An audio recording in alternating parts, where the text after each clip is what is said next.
म्हणजे आज पंचायत समिती सभापती आणि उपसभापतींच्या निवडी होत्या आणि यासाठी हे वैयक्तिक माझं मत होतं की ठीक आहे, आता निवडणुका झाल्या, निवडणुकांमध्ये आपण पक्ष म्हणून लढलो, आरोप प्रत्यारोप इलेक्शनमध्ये थोडा संघर्ष वगैरे या गोष्टी होत असतात.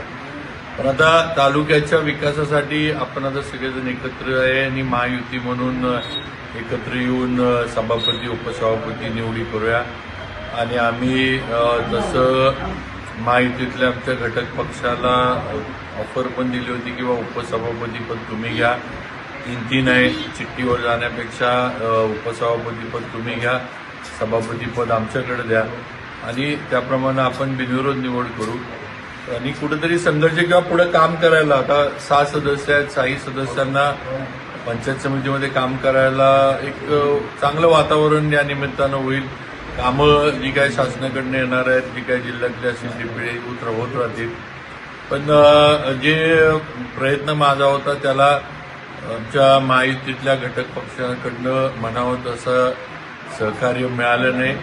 पण तरी आम्ही शेवटी आम्हाला जे आमचे निर्णय होते भाजपमधून आम्ही घेतले. सौरभबाबा शिंदे हे जावळी पंचायत समितीचे सभापती म्हणून त्यांना घोषित करण्यात आले. त्याचबरोबर आमचे दुसरे भारतीय जनता पार्टीचे सदस्य मान्य गोरख महाडिक हे उपसभापती म्हणून निवडून आलेले आहेत.